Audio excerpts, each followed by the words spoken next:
bad guy because they invaded. Okay, they did invade, but they were being provoked for 14 years. George Bush stood up in 2008 and said that he thought Ukraine and Georgia should be in NATO. And a few months later, Putin invaded Georgia and made sure Georgia would never join NATO. Since the war started last February, to the extent they've been getting anything, they've been drawing down reserves from the year before. So there is grain storage, and there was some left, but now the reserves have been drawn down. Some exports are trickling through, but it's a very small amount. And believe it or not, some of the exports are going to Europe, which has other resources. And so starvation is a real, you may end up with more people dying of starvation than dying in the war. But this is playing out in real time. I'm not saying everything's happening. Don't go there. And what they meant was avoid escalation. Nobody wakes up and says, hey, nice day for a nuclear war, I think I'll fire a missile. It's more the case that somebody does something, the other side retaliates, the first side raises the ante, the next side comes back, and you keep escalating, and you get to a point where finally somebody is trapped. They're like, okay, this is now existential. My country is at risk, my regime is at risk, etc. I'm thinking about shooting nuclear weapons, and here you get into game theory, a game theoretic approach, where the side that wasn't going to shoot first shoots first because they think the other side's going to shoot first. In other words, it's always better, first strike is always better than second strike.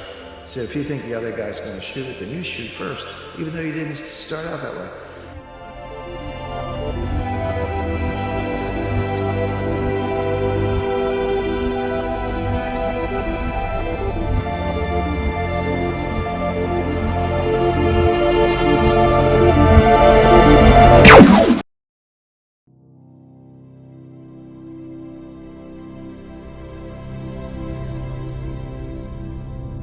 So our supply chain is now disrupted big time. And as Jim says, supply chain is the economy. In other words, if you can't get aspirin, you can't get this, you can't get toilet paper, you're in serious trouble. It is the economy. So with that, welcome back, Jim, for this is the first part of 4. What do you see in 2023? And we're discussing China. You're talking about China, and there was that program called Evergrande, which was their big real estate crash. And, China's in serious trouble, and now COVID. So what do you see coming, for China? What do you want to talk about for the first part of a 4-part series? Well, we spoke about China and covered that pretty in depth. So just to turn to the next thing I see in 2023 having a major impact on markets, I would say the situation in Ukraine. And there's a lot more there than just, there's obviously a war going on, clear, and Russia invaded Ukraine on February 24, 2022. I don't want to spend a lot of time on the background of that. I have some pretty strong views. I think they're pretty well documented. Everyone's like, Russia's the bad guy because they invaded. Okay, they did invade, but they were being provoked for 14 years. George Bush stood up in 2008 and said that he thought Ukraine and Georgia should be in NATO. And a few months later, Putin invaded Georgia and made sure Georgia would never join NATO. And then in 2014, the US and UK staged a coup, using the CIA and MI6 to overthrow a pro-Russian president of Ukraine. He was duly elected. They had an election. I'm not saying that he was a great guy, but he was duly elected. He was pro-Russian, looking to enter into some trade linkages with Russia, and the US and UK intelligence services staged a coup, threw him out. He ran out for Russia. We put in a puppet government, and then Putin invaded and took Crimea. So first Bush makes a clumsy statement, Putin invades Georgia. Then they stage a coup and Putin invades Crimea.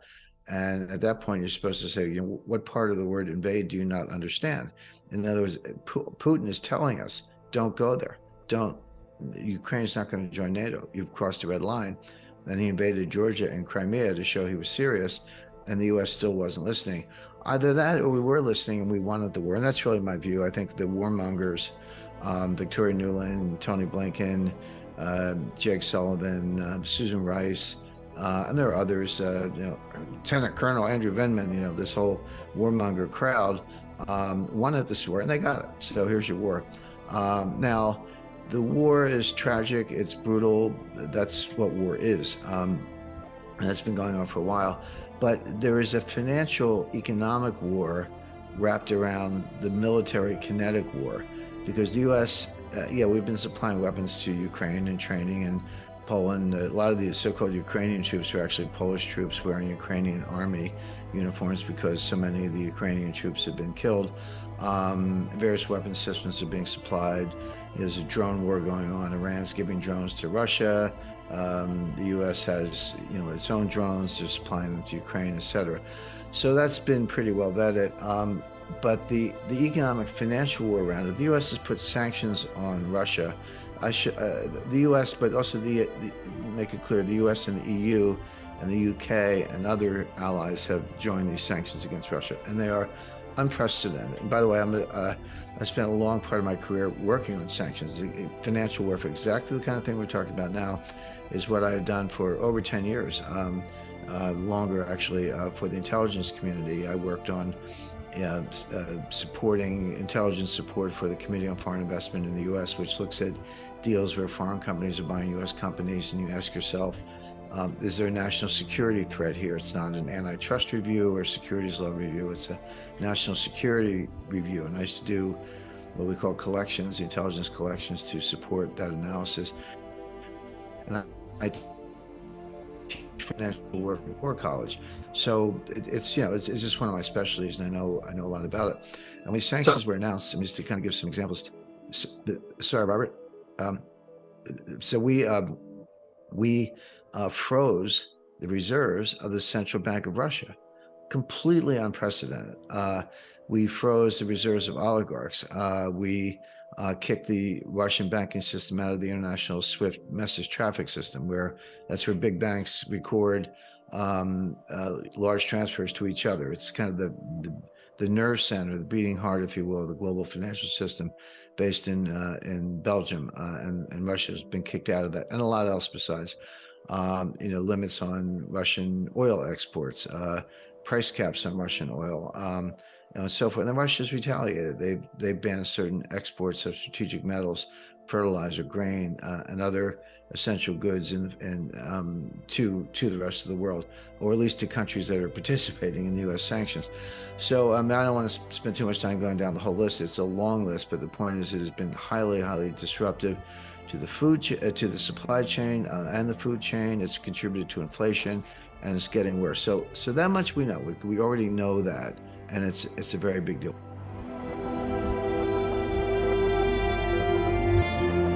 So this war in Russia and Ukraine is really a supply chain issue. That's how it affects you and me and all this. But isn't Ukraine also an exporter of food throughout the world? Well, if you combine Russia and Ukraine, they provide 25% of global exports of wheat, 35% global exports of barley. Russia provides a large percentage of global fertilizer exports. So the answer is yes, absolutely. And if you look at it from the importing point of view, you say, okay, so Russia and Ukraine are 25% of the world's exports of wheat. It doesn't mean they grow that much wheat. It just means they export that much wheat. The U.S. grows more wheat, but we use it ourselves. We feed cows and pigs and make ethanol and do all kinds of other things with it. But Russia and Ukraine export a lot of it. But from the point of view of countries, you say, well, who gets their food from Ukraine and Russia? There you find countries get 75 to 90% of their food from those two places, and that includes countries like with large populations, Egypt, Sudan, countries in the Middle East, Kenya, and others. And many others. It's a long list. I actually took that list and added up. Wait, so Jim, yes. You're saying those countries you mentioned, because of this war in the Ukraine, which was, we pissed off Russia, saying, they wanted Ukraine to join NATO and all this stuff. But right. Now the supply chain, which is your book, sold out, is the food now goes into those countries like Sudan and all that. Does that mean that their prices will go up for food, but the possibility of starvation goes up too? Yeah, I was going to say it's not just about price. There's money around. You can get subsidies, but starvation is a bigger problem. And they've been scrambling since the war started last February. To the extent they've been getting anything, they've been drawing down reserves from the year before. So there is grain storage, and there was some left. But now the reserves have been drawn down. Some exports are trickling through, but it's a very small amount. And believe it or not, some of the exports are going to Europe, which has other resources. And so starvation is a real. You may end up with more people dying of starvation than dying in the war. But this is playing out in real time. I was not saying everything's happened right now. It's happening, and it's going to get worse as the winter progresses. So, for example, Boeing, we talk about the supply chain. Boeing gets, how do you make airplanes? Well, they make them from aluminum and titanium. Where's that come from? Well, about 40% of it comes from Russia. What about farmers in Argentina, farmers in Brazil, farmers in parts of the United States for that matter? How do you grow crops? Well, you need nitrogen fertilizer. Where does nitrogen fertilizer come from? A lot of it comes from Russia. So when you start throwing these sanctions, it's one thing to sit in a little bubble office in Washington and say, I'm going to throw this sanction on you, or you and this guy, Wale Adeyemo, is in charge. Janet Yellen doesn't understand anything we're discussing right now, but she's a deputy named Wale Adeyemo. Pretty smart guy, but he's like never had a real job. He worked for the National Security Council under Obama. He was president. So Jim, this goes back to the first book I read of yours, which is Currency Wars. Okay. When you throw sanctions on somebody, that's a currency war also, isn't it? Well, that's correct, and it comes around, it boomerangs, and this is what I was teaching at the U.S. Army War College, and I had a lot of skepticism from the class. I have to admit, it was seminar style. It was only 12 people, the top mid-career big brains who are going to be future, 3 or 4-star generals, future national security advisors. That group are my class, as I say, at the mid-career stage. They were skeptical. That's fine. I encourage that, but I said, here are the sanctions. Here's what we're going to do. None of it's going to work, and it's going to be worse than that because it's going to boomerang and hurt us. And that's what I told them, and that's exactly what's happened. The Russian ruble, remember Joe Biden saying, we're going to crush the Russian ruble.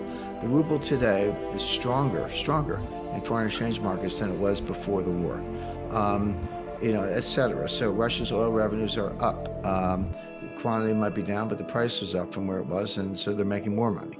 The foreign exchange reserves are fine. By the way, 20% in gold. So you can't freeze the gold. You can freeze dollars, you can freeze treasury securities, but not the gold. So what could get worse than what we just described? And all this is continuing and getting worse, and that's a big factor for 2023. Unfortunately, we are on a path to nuclear war. And nuclear war?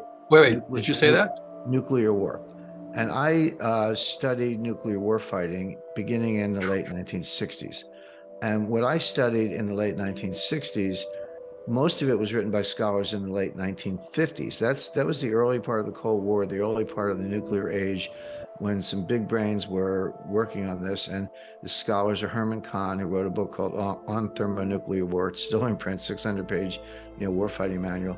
Herman Kahn, Henry Kissinger, Albert Wohlstetter, Paul Nitz. So these were the geniuses of nuclear warfighting, and I studied it. And there was a lot of technicalities, counter force, counter value, first strike, second strike, etc. They had different views on certain things, but they all said one thing: don't go there. And what they meant was avoid escalation. Nobody wakes up and says, hey, nice day for a nuclear war, I think I'll fire a missile. It's more the case that somebody does something, the other side retaliates, the first side raises the ante, the next side comes back, and you keep escalating, and you get to a point where finally somebody is trapped. They're like, okay, this is now existential. My country is at risk, my regime is at risk, etc. I'm thinking about shooting nuclear weapons. And here you get into game theory, a game theoretic approach, where the side that wasn't going to shoot first shoots first because they think the other side's going to shoot first. In other words, it's always better, first strike is always better than second strike. So if you think the other guy's going to shoot, then you shoot first, even though you didn't start out that way. And we saw a real world example of this in 1962 in the Cuban Missile Crisis. And what did Kennedy and Khrushchev do? They were going down this path. Everyone said, don't go there. And they de-escalated. Khrushchev pulled the missiles out of Cuba. U.S. pulled its missiles out of Turkey. U.S. promised not to invade Cuba. Some of this was known at the time, some not, but there were some quid pro quos, but we de-escalated, got through it. So between the scholarly approach, which I just talked about, and the practical application, which was the Cuban Missile Crisis, it's been understood ever since. Today, we have a very lightweight crowd, warmongers, people who don't understand what I just described, or if they do, they trivialize it, and they're throwing nuclear war fighting, talking points around like they're, candy canes or something, and they are escalating. We're doing exactly what you're not supposed to do, with the U.S. sanctions, yeah, but U.S. providing, long-range artillery to Russia, U.S. and U.K. blow up the Nord Stream pipeline, blow up the Kerch Strait Bridge. Russia says, okay, gloves are off. We're taking down the power grid in the rest of Ukraine. U.S. says, okay, here come the Patriot missiles. And Russia says, we'll take them out before you launch them because we got hypersonic missiles. We're doing exactly what everyone said not to do. We're heading for nuclear war. I don't know when cooler heads are going to prevail, but they may not.